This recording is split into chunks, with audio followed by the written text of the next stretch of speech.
Bom, gente, agora nós vamos iniciar algumas grandezas físicas novas, né? A gente vai enunciar o conceito de impulso e quantidade de movimento.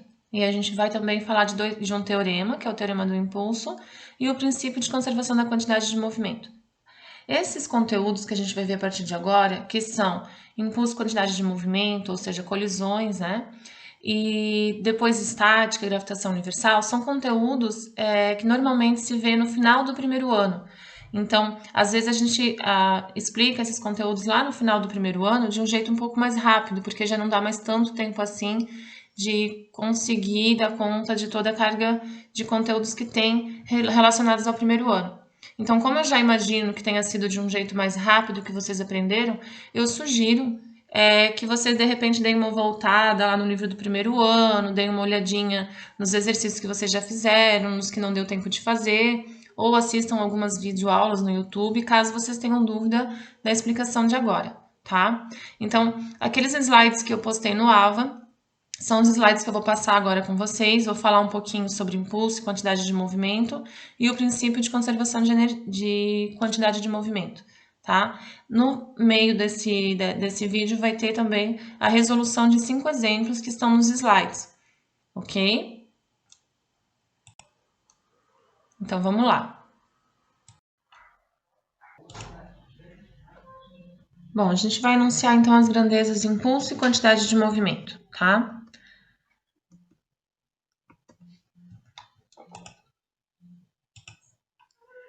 O que é impulso de uma força? Então, gente, como que a gente pensa ou fala em impulso de uma força? Meio óbvio, né? Quando a gente tem uma força sendo atuada, sendo aplicada. Esse valor de impulso, ele só vale para o momento de aplicação da força. Não vale eu empurrar um objeto e soltar, tá? Depois que eu empurro um objeto e solto, aí ele vai estar sujeito à ação de outras forças, não mais aquela força que eu apliquei. Então, o impulso relacionado à força que eu apliquei só vai valer durante o intervalo de tempo em que eu aplicar essa força. Por isso que calcula-se, então, o impulso fazendo o valor dessa força aplicada multiplicada pelo intervalo de tempo em que ela está sendo aplicada, ok? Depois que eu joguei um objeto, por exemplo, numa superfície lisa, joguei o objeto. Esse objeto vai continuar por inércia se movimentar, mas eu não estou mais aplicando a força sobre ele, tá? Então, essa força que eu apliquei já não gera mais impulso. Eu dei o impulso, por isso que a gente fala impulso inicial, né? É quando a gente aplica a força. Parou de aplicar força, não tem mais impulso. Aí, claro, vai ter ali, de repente, o atrito do chão com o objeto que está deslizando.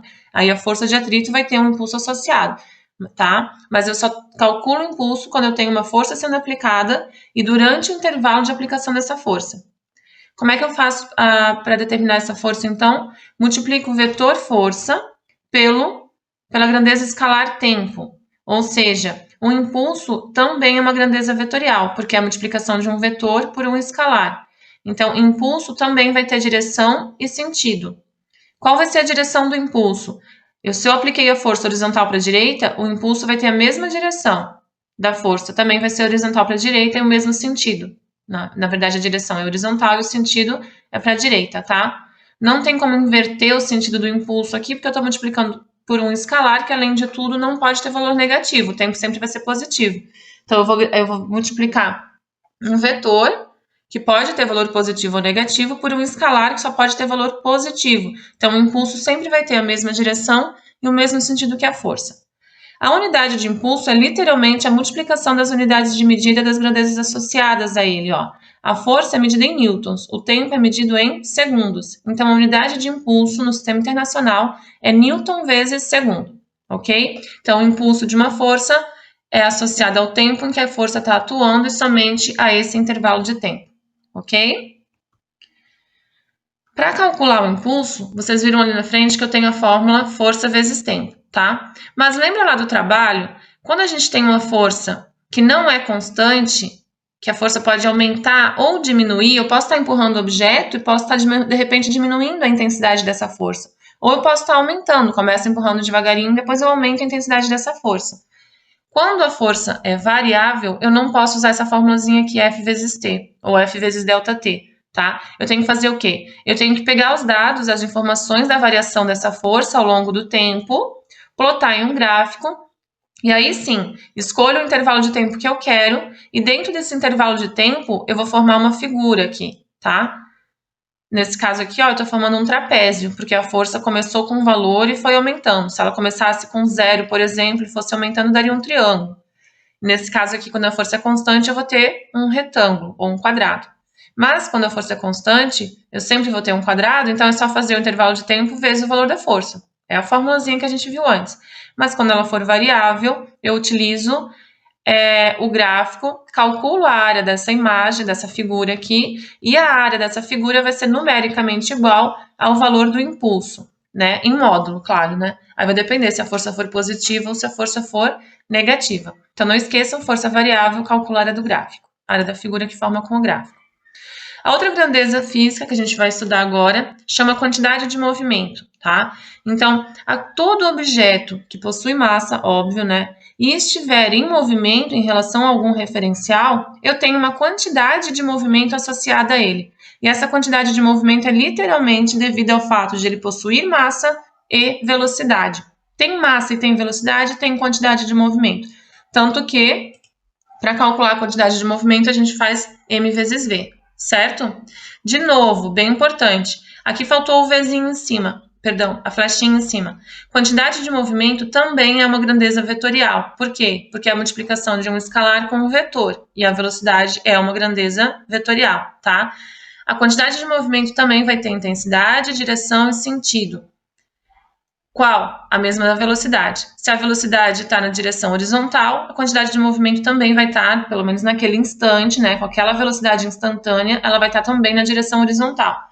E no mesmo sentido que a velocidade, certo? Então, quantidade de movimento é uma grandeza associada a massa e velocidade. É muito comum a gente pensar em quantidade de movimento quando a gente pensa em colisões, em explosões, em contato entre dois objetos que possuem massas e velocidades. Então, quantidade de movimento é uma grandeza vetorial, e a unidade dela no sistema internacional é literalmente as unidades das grandezas associadas aqui, ó. Massa é quilograma, velocidade é metro por segundo. Então, a unidade é quilograma vezes metro por segundo, certo? Então, o impulso aí é associado à força e intervalo de tempo de aplicação daquela força. Quantidade de movimento associada à massa do objeto e à velocidade que ele possui naquele instante, ok? A quantidade de movimento varia de acordo com a variação da velocidade do objeto. Existe um teorema que relaciona o impulso com a quantidade de movimento, tá? Então, se eu utilizar... Vocês sabem que em física a gente sempre tem que definir o que é início e o que é fim, né? Então, se eu considerar um início e um fim para o meu sisteminha ali, eu vou analisar aquele evento do início dele até o fim dele, eu vou ter uma quantidade de movimento inicial associada a uma velocidade inicial e eu vou ter uma quantidade de movimento final associada a uma velocidade final. Quando eu fizer a variação dessa quantidade de movimento, ou seja, a quantidade de movimento final menos a quantidade de movimento inicial, eu vou ter o impulso. Eu posso deduzir essa fórmula aqui por cinemática, tá?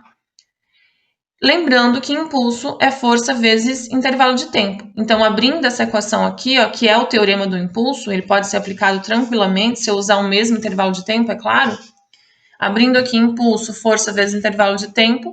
Q final, massa vezes a velocidade final. E Q inicial, massa vezes a velocidade inicial. Eu chego aqui numa equaçãozinha muito utilizada para resolver problemas onde eu tenho variação de velocidade devido à ação de uma força. Vocês sabem que toda força produz uma variação de velocidade. Por quê? Porque força é massa vezes aceleração. Se tem aceleração, tem variação de velocidade necessariamente. Então, se tem impulso, tem força atuando. Se tem força atuando, tem aceleração. E se tem aceleração, tem variação de velocidade, tá? E a variação dessa velocidade traz com ela também a variação da quantidade de movimento. E aí a gente chega no teorema de impulso. Ok? Bom, vocês vão ver agora a resolução desses 3 exemplos. Então, o que eu sugiro para vocês? Quando eu resolvo os exemplos, eu resolvo num quadrinho. Então, não vai ter o enunciado da questão. Esse é o exemplo 1, esse é o exemplo 2 e esse é o exemplo 3. Esses 3 exemplos estão resolvidos num outro videozinho que eu vou colocar aqui. Então, eu peço que vocês busquem os slides da aula que estão no AVA, deixem num lugar onde vocês possam acompanhar o enunciado e tentem resolver junto comigo, tá? Que eu vou fazer agora no videozinho que eu vou colocar acoplado aqui a esse vídeo, ok? Bom, nós vamos então fazer aqui a resolução de alguns exemplos que nós temos nos slides sobre impulso e quantidade de movimento, tá? Então, os 3 primeiros exemplos tratam de impulso e a equaçãozinha de quantidade de movimento, e depois, no final, a gente tem alguns exemplos que falam sobre a conservação da quantidade de movimento. Então, o exemplo 1 diz o seguinte: um corpo de massa 3 kg, vou colocar aqui a massa dele, que é de 3 kg, está em repouso sobre um plano horizontal liso. Então, eu vou desprezar o atrito aí, e eu sei que inicialmente esse objeto está em repouso, tá? Aplica-se sobre ele uma força constante horizontal, não fala o valor, só diz que ela é constante. Vamos aplicá-la horizontalmente para a direita aqui. E ela é constante, é importante que ela seja constante, né? E essa força vai fazer com que ele se desloque 10 metros durante 5 segundos. Então, ele vai se movimentar aqui, ó, 10 metros, tá? Então, no final desses 10 metros, passaram-se 5 segundos. Então, quando ele chega nessa posição aqui, passaram-se 5 segundos. É importante que vocês percebam que não é assim, eu lancei o objeto com uma força, eu dei um impulso e ele foi deslizando. Não é isso, tá? Essa força está sendo aplicada nesse objeto durante esses 5 segundos. Então, essa força que vai fazer com que ele se desloque esses 10 metros, ela está sendo aplicada de forma constante, a intensidade dela é constante durante 5 segundos, que vai gerar um impulso total aí relacionado a esses 5 segundos, ok? Aí a questão pede duas coisas. Primeiro, para calcular a intensidade desse impulso aplicado nesse intervalo de tempo. Então, qual foi o impulso aplicado durante esses 5 segundos? Bom, se a força é constante, eu posso usar essa formulazinha aqui do impulso, que é força, se ela for constante, vezes o intervalo de tempo que essa força foi aplicada. Eu até sei o intervalo de tempo, porque ele quer ao término dos 5 segundos, mas eu não sei o valor dessa força. Então, para a gente poder calcular o impulso aqui, vai faltar o quê? Vai faltar calcular essa força. Bom, a gente pode ver aí de umas equações que tem força. A segunda lei de Newton me diz que força é igual a massa vezes aceleração. Posso tentar por ela. Porém, eu conheço o valor da massa. Eu sei que é de 3 kg, mas não tenho o valor da aceleração para calcular essa força. Então, vou ter que dar um tempinho aqui na segunda lei de Newton e vou ter que descobrir essa aceleração. Como é que eu faço para descobrir essa aceleração? Vamos lá. Eu tenho o deslocamento e eu tenho o tempo desse deslocamento. Eu tenho a massa do objeto, mas se eu usar cinemática aqui não vai me adiantar de nada. Vamos lá. Posso usar Torricelli?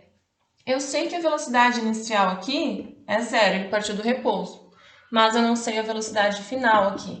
Não dá para usar Torricelli, porque daí eu não vou ter nem a velocidade final e nem a aceleração.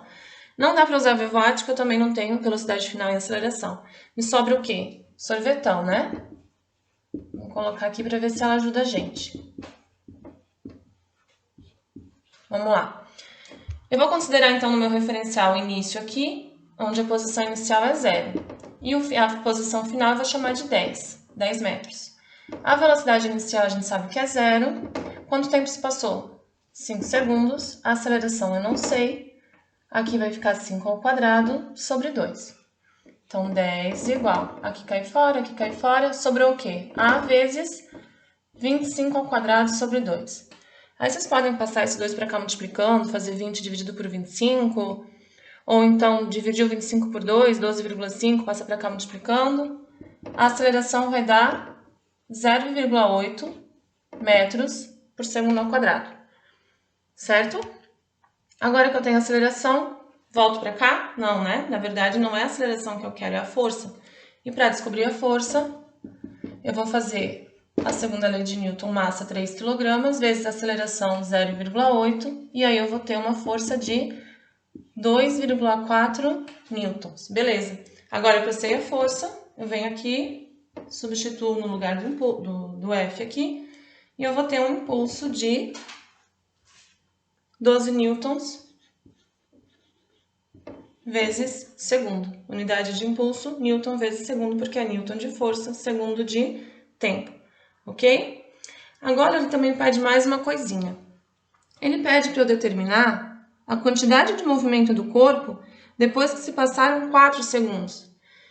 Não adianta eu usar o teorema do impulso, impulso igual a variação da quantidade de movimento. Por quê? Porque o impulso que eu tenho aqui é relacionado a 5 segundos. E a questão está pedindo para eu calcular a quantidade de movimento do corpo no instante 4 segundos. Posso vir aqui, calcular o impulso para 4 segundos e aplicar o teorema do impulso. Dá para fazer assim também, né? Ou então eu posso fazer o quê? Calcular com os dados que eu tenho de aceleração. Vou colocar os dados que eu tenho aqui. Eu posso calcular. Deixa eu anotar a aceleração aqui para a gente não esquecer. E calcular a velocidade dele depois de 4 segundos. Isso dá. Vou lá, calculo a velocidade dele depois de 4 segundos. A gente sabe que velocidade... Eu posso calcular fazendo a velocidade inicial, que era 0, a aceleração, que era 0,8, e aí ele pede a velocidade, ou seja, a quantidade de movimento que ele vai ter depois de 4 segundos. Então, uso o tempo igual a 4. Aí eu vou ter aqui uma velocidade de 3,2 metros por segundo. E aí sim, ó, quantidade de movimento quando t for igual a 4 segundos, vai ser igual a massa dele vezes a velocidade dele quando t for igual a 4 segundos. Então, a quantidade de movimento vai ser 3 vezes 3,2, que vai dar 9,6. Qual é a unidade de quantidade de movimento? Massa vezes velocidade. É literalmente a unidade de massa, que é quilograma, vezes a unidade de velocidade, que é metros por segundo, ok? Poderia fazer de outro jeito, não tem problema, mas chega ao mesmo resultado. O que vocês não podiam confundir era de utilizar aquele impulso antes que eu tinha para 5 segundos, ok? Exemplo 2 agora. Ele diz o seguinte: a intensidade de uma força de direção constante que age num corpo inicialmente em repouso varia com o tempo conforme o gráfico abaixo. E aí eu tenho ali um gráfico de força em função do tempo. A força está em newtons e o tempo está em segundos. Não é intervalo de tempo aqui, é instante de tempo. Só que essa força ela não é constante. A direção dela é constante. Então, por exemplo, estou aplicando na direção horizontal. Beleza, vai continuar sendo na horizontal. Mas à medida que o tempo passa, a força aumenta, tá? Então, eu vou ter um valor de força diferente associado a cada instante de tempo. Ela inicia com um valor de 2 newtons aqui no instante inicial. E ela termina aqui com um valor de 4 newtons quando t for igual a 15 segundos. Então, eu tenho aqui uma situação de força variável. Não dá para calcular, assim como não dá para calcular o trabalho de uma força variável através de fórmula, eu não consigo calcular o impulso de uma força variável através de fórmula também. Eu tenho que utilizar o quê? A área de um gráfico. A área do gráfico que relaciona as grandezas associadas ao impulso, nesse caso, claro, né, força e tempo.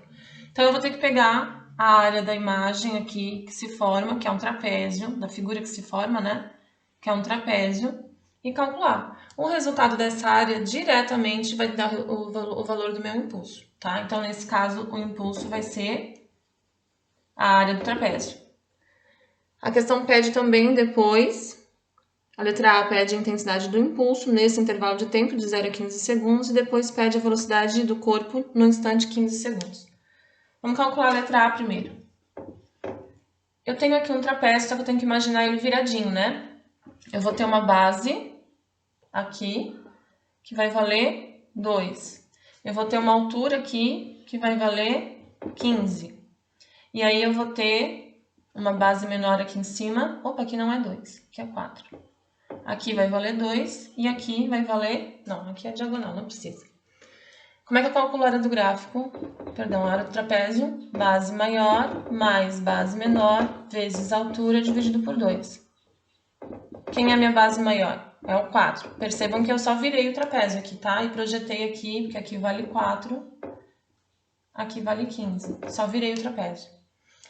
A base menor, então, 2. A altura, 15, dividido por 2. Então, a minha área aqui vai dar 4 mais 2, 6, dividido por 2, 3. 3 vezes 15, 45. Então, a área é 45. O impulso vai ser 45 newton vezes segundo, tá? Que é a unidade para impulso. Agora, a letra B pede a velocidade do corpo no instante 15 segundos. Como ele está pedindo a velocidade no instante 15 segundos e eu calculei o impulso associado a esse instante de 15 segundos, eu posso usar o teorema do impulso, que diz o quê? Que impulso é igual à variação da quantidade de movimento. Ou seja, impulso é igual, essa é a letra B, a quantidade de movimento final menos a quantidade de movimento inicial. Ou seja, a massa vezes a velocidade final menos a massa vezes a velocidade inicial. A questão diz assim no começo, ó. Um corpo inicialmente em repouso. Então, eu sei que a velocidade inicial dele é zero. Vai sobrar só m vezes v. Então, se o impulso em 15 segundos, que é o que pede na letra B, era 45, a questão me dá uma massa de 4,5 quilogramas, eu não anotei aqui, mas a questão me dá esse valor, eu vou calcular a velocidade fazendo 45 dividido por 4,5, ou seja, eu vou ter uma velocidade ao término desses 15 segundos em que essa força está sendo aplicada de forma crescente aqui, né? Eu vou aumentando a força à medida que o tempo vai passando. E no final desses 15 segundos, meu objeto que estava com uma velocidade inicial zero vai ter uma velocidade final de 10 metros por segundo, certo? E o exemplo 3 que diz o seguinte. Em um jogo de vôlei, ao bloquear uma cortada, um jogador devolve a bola ao campo adversário com a mesma velocidade com que ela atingiu seus pulsos. A massa da bola é de 250 gramas. A sua velocidade é de 20 metros por segundo. E a duração do impacto é de 0,1 segundo. Qual a força média que o jogador imprime a bola no bloqueio? Bom, gente, aqui, ó, quando ele diz que o jogador devolve a bola para o campo adversário com a mesma velocidade, ele está falando de intensidade só, de valor, né? Porque o que vai acontecer aqui? Faz de conta que aqui é a mão da pessoa que vai bloquear. A bola está vindo daqui, tá? A bola vai bater na mão da pessoa, do bloqueador, e ela vai retornar. Então, se ela está indo de encontro à mão do bloqueador com uma velocidade de 20 metros por segundo, o que a questão está querendo dizer é que quando ela retornar, ela vai retornar com uma velocidade também de 20 metros por segundo, tá? Porém, ela vai estar vindo em sentido oposto. Como velocidade é uma grandeza vetorial, quando ela for, a gente pode dizer que a velocidade está positiva, se eu usar meu referencial positivo para a direita. Mas quando ela retornar, é importante que eu perceba que a velocidade tem que ser negativa. Então, eu vou dizer aqui que a velocidade inicial dela, antes do choque, é de 20 metros por segundo. Então, a velocidade final dela, depois do choque, é de menos 20 metros por segundo, tá? Deu para entender aqui, então? Ó, a bola vai de encontro, aqui é a mão do bloqueador. Ela vai de encontro à mão do bloqueador. Esse impacto, ele dura 0,1 segundo. Esse contato com a mão do bloqueador dura 0,1 segundo. E depois que acontece esse impacto, ela retorna com uma velocidade de menos 20 metros por segundo. É claro que isso é imediatamente antes de acontecer o contato e imediatamente depois, para que eu use um intervalo de tempo só de 0,1 segundo, tá? Porque daí a força que a mão do bloqueador vai aplicar sobre a bola vai agir somente durante 0,1 segundo. E a essa força eu vou ter um impulso associado. Então, é importante que seja imediatamente antes e imediatamente depois do impacto. Tem um evento aí com intervalo de tempo bem pequenininho, tá? Vamos só relembrar aqui, ó. A massa da bolinha é de 250 gramas. Então, eu não posso trabalhar com gramas, tá? Gramas não é unidade do sistema internacional. Então, eu vou trabalhar com quilogramas. 0,25 quilogramas é a massa da bolinha. O que eu sei aqui, além dessas informações que eu tenho? Vamos ver. A questão pede para calcular a força que o jogador imprime à bola. Eu sei que impulso é igual a força vezes o intervalo de tempo que essa força atua. Eu sei o intervalo de tempo que essa força atua. Eu quero calcular a força. Então, está faltando o quê? Descobrir o impulso. Como é que eu vou fazer para calcular impulso nessa situação aqui em que eu não sei o valor da força? Bom, vou ter que deixar essa equação de lado um pouquinho, deixa aqui. Vou usar o teorema do impulso. Ele diz o quê? Que impulso é igual à variação da quantidade de movimento. E aqui entra uma informação muito importante, que tanto impulso quanto variação de quantidade de movimento são grandezas vetoriais, tá? Então, quando eu falar em quantidade de movimento final e quantidade de movimento inicial, porque a variação da quantidade de movimento é Q final menos Q inicial, né? Só lembrando.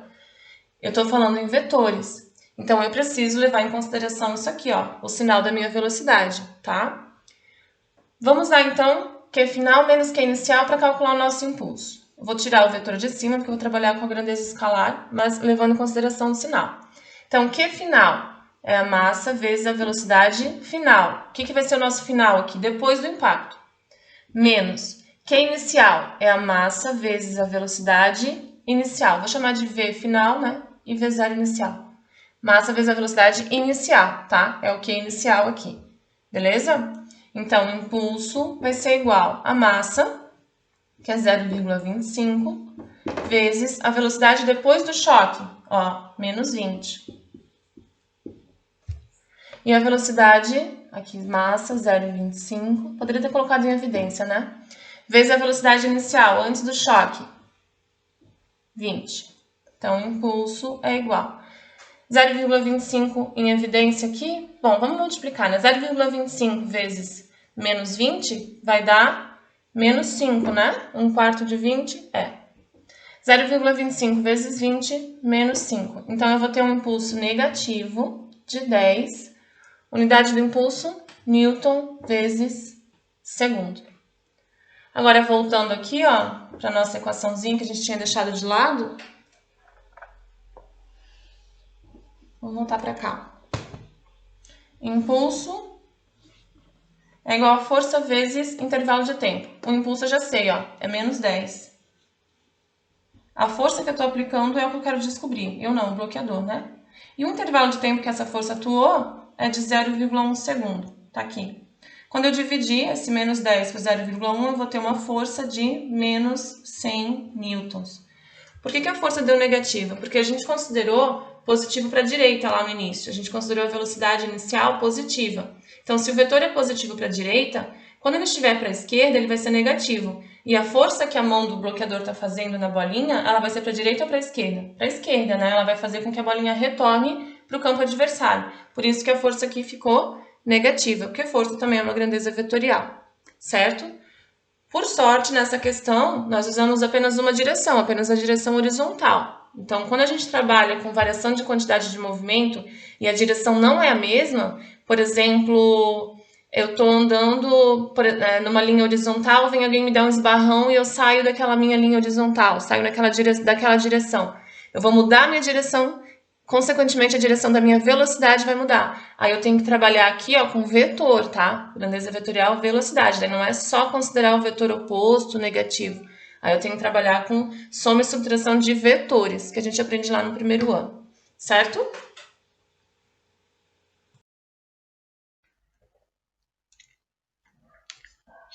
Bom, aí existe um princípio que a gente chama de princípio de conservação da quantidade de movimento. Como que a gente vai aplicar esse princípio? Quando nós tivermos eventos em que, uma vez que eu defini quem é o meu sistema, por exemplo, meu sistema pode ser um carro em movimento na BR-101 e outro carro em movimento também na BR-101. Bom, se estiverem na BR-101, os dois têm que estar no mesmo sentido. Vamos mudar, vamos pensar em dois carros na BR-470 onde não é duplicado. Eu tenho dois carros em movimento em sentidos opostos, tá? Se acontecer uma colisão entre esses dois carros, por exemplo, uma colisão frontal, eu vou ter aí forças associadas a esse impacto muito maiores do que forças associadas, por exemplo, ao atrito do carro com o ar, ou ao atrito do carro, daí a resistência do ar, né? Ou o atrito dos pneus do carro com o chão. Essas forças internas ali, que vão resultar da colisão, elas são muito maiores considerando as forças externas.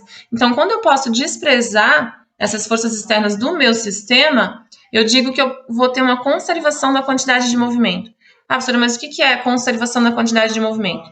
Bom, eu vou ter uma quantidade de movimento antes e depois. Antes de quê e depois de quê? Eu vou ter que definir o meu evento. Assim como em física, a gente sempre tem que definir o antes, o inicial e o final. Nesse caso, a gente tem que definir o antes e o depois. E também quem é o evento e quem é o meu sistema. Nesse exemplo que eu dei, o meu sistema eram os dois carros, tá? Então, eu tenho que definir quem são as massas e velocidades associadas no meu sistema. E eu também tenho que definir quem é o meu evento. Nesse caso, nesse exemplo que eu dei, o meu evento era um impacto, um choque, tá? Esse exemplo, esse princípio de conservação também vale para explosões e disparos, tá? Eu podendo desprezar aí as forças externas, eu posso aplicar o princípio de conservação da quantidade de movimento sem problema nenhum.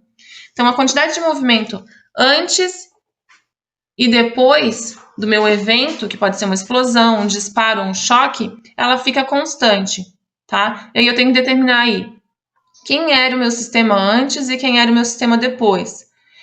Quais eram as massas e as velocidades antes e quais eram as massas e as velocidades depois, ok?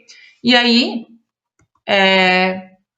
eu preciso sempre lembrar que a quantidade de movimento é um vetor, tá? Então, as velocidades associadas às quantidades de movimentos aqui, elas precisam levar em consideração o sinal, e daí vai definir o sentido, ou a direção dessa velocidade, ok? De novo, aqui eu tenho mais dois exemplos, que são os exemplos 4 e o exemplo 5. O exemplo 4 e o exemplo 5, que eu também resolvi, vou colocar junto aqui depois. Então, eu espero que vocês tenham aí os slides para poderem acompanhar a resolução desses exemplos, ok? Bom, agora a gente vai resolver dois exemplos que utilizam o princípio da conservação da quantidade de movimento, tá? O exemplo número 4 diz o seguinte: um canhão de 800 kg montado sobre rodas e não freado dispara um projétil de 6 kg com velocidade inicial de 500 metros por segundo. Determine a velocidade de recuo do canhão. Gente, eu vou considerar aqui, por exemplo, sei lá, eu não sei desenhar um canhão. Esse é o canhão e daqui vai sair um projétil, tá? Ele não tá freado, ele tem rodas aqui, ó, ele não tá freado. Inicialmente, ele tá paradinho, quietinho. Quando eu efetuar o disparo, o que vai acontecer? O projétil vai se movimentar para frente e o canhão vai ter um pequeno recuo, ele vai vir um pouquinho para trás devido ao disparo, né? E é justamente aí que a gente, nessas situações em que a gente usa o princípio de conservação da quantidade de movimento, quando eu tenho uma colisão ou quando eu tenho uma explosão, um disparo. E aí, o que é o princípio da conservação da quantidade de movimento? Eu tenho que dizer que a quantidade de movimento do meu sistema, eu tenho que pensar em sistema, antes tem que ser igual à quantidade de movimento do meu sistema depois. Agora eu tenho que definir quem é o meu sistema. Quem é o meu sistema? É o canhão mais o projétil. Ou seja, tanto o canhão quanto o projétil vão ter massa e velocidade, vão ter quantidade de movimento. A quantidade de movimento antes vai ser a soma, tá? A soma da massa vezes a velocidade do canhão e a massa vezes a velocidade do projétil. Mesma coisa a quantidade de movimento depois. Vai ser a massa e a velocidade do canhão mais a massa e a velocidade do projétil, certo? Eu vou considerar, então, a quantidade de movimento do canhão assim, ó. A massa do canhão vezes a velocidade grande do canhão. Vou usar um V grande aqui para determinar que é a velocidade do canhão inicial aqui, antes. E a massa do projétil eu vou usar o M pequenininho e o V pequenininho eu vou chamar ainda de P, para a gente saber que é a massa do projétil, tá? Isso aqui é antes, então eu vou chamar de inicial. Aqui eu vou ter, de novo, a massa grande do canhão vezes a velocidade grande do canhão, só que eu não vou colocar o zerinho porque é final, é depois do evento. O evento é a explosão. E aqui eu vou chamar de Mzinho a massa do projétil, como eu já havia chamado aqui. E Vzinho pequenininho e o P, a velocidade do projétil, tá? Só tem o zerinho aqui para indicar que aqui é antes, inicial, e aqui é depois, final. Só para a gente ter uma nomenclatura aí para não confundir, ok? Vamos lá, antes do que e depois do que? De novo, é imediatamente antes do disparo e imediatamente depois do disparo. Imediatamente antes do disparo, o canhão tinha velocidade? Ele tinha massa, mas ele tinha velocidade? Não, ele estava em repouso. Então aqui é 0. O projétil tinha velocidade? Não. Estavam os dois parados. Meu sistema estava em repouso, né? Então a quantidade de movimento antes é 0. Beleza. Depois que aconteceu o disparo, a massa do canhão, a questão me diz que é 800 kg. Então eu vou colocar aqui. É 800 kg.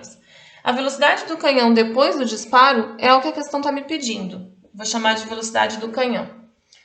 Mas a massa do projétil, a questão me diz que é 6 kg. E a velocidade do projétil, ele vai para a direita. Tá vendo? O projétil vai ser disparado para cá. Eu vou considerar positivo para a direita, como é vetor, né? E negativo para a esquerda. A gente já dá o referencial que quer, né? Então, eu vou dizer que essa velocidade de 500 metros por segundo aqui é positiva, tá? Porque eu estou adotando o meu sistema de referência positivo para a direita. Agora, eu vou resolver. Vou passar o 800 VC para cá. E aqui, opa, eu ia escrever 6.500. É 6 vezes 500. 6 vezes 5, 30. Com 2 zeros.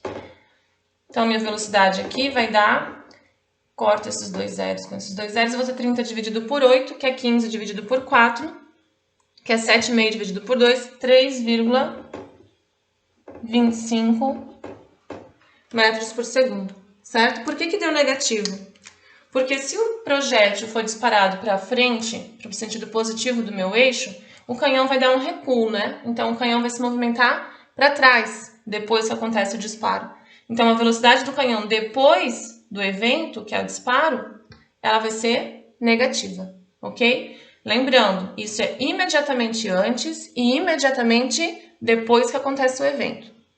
Depois disso, não tem mais como calcular, ok? Agora, a nossa última questão, o exemplo 5, que diz: em um jogo de bilhar, uma bola maior, que se desloca com velocidade de 3 metros por segundo, atinge outra que estava parada. A bola menor passa a se mover a uma velocidade de 1,6 metros por segundo. Qual a velocidade da bola maior? Bom, eu vou considerar aqui um choque unidimensional, a questão não diz que não é. Então, eu tenho aqui uma bola maior e uma bola menor. A bola maior vai de encontro à bola menor, que inicialmente está em repouso, tá? O que vai acontecer aqui? A bola maior vai se chocar com a bola menor e vai colocá-la em movimento. A questão dá a entender que as duas vão entrar em movimento depois da colisão. Então, eu vou ter aqui um antes e um depois. Essa está em repouso, então eu não vou colocar flechinha, tá? Eu vou colocar aqui a velocidade maior. E depois eu vou ter uma outra velocidade maior. Vou chamar de velocidade inicial e velocidade final. E uma velocidade pequenininha aqui. As duas, provavelmente para a direita, né? Porque se ela vai bater assim, unidimensionalmente, ela vai movimentar a bolinha pequenininha também na mesma direção, ok? De novo, a gente vai aplicar o princípio da quantidade de movimento. O que antes tem que ser igual ao que depois. Antes do que? Depois do que? Depois da colisão, tá? Então, o meu evento aqui, eu tenho que definir muito bem quem é o meu evento, a colisão. Antes da colisão, eu tinha uma quantidade de movimento total do meu sistema. Depois da colisão, essa quantidade de movimento total tem que ser a mesma. Agora, quem vão ser os representantes dessa quantidade de movimento? Ou seja, eu vou ter que definir quem é o meu sistema. O meu sistema é a bolinha maior e a bolinha menor. A questão diz que a massa da bola maior é o dobro da massa da bola menor. Então, a massa aqui, ó, Mzão, na verdade é 2Mzinho, se eu disser que a massa da bolinha pequena é Mzinho, tá? Então, vamos lá. Quem é o meu sistema antes? A massa da bolinha maior, Mzão, depois eu substituo, vezes a velocidade da bolinha maior. Vou colocar o zerinho aqui para indicar que é a velocidade antes da colisão. Antes ainda da colisão, eu tenho a massa da bolinha menor vezes a velocidade da bolinha menor.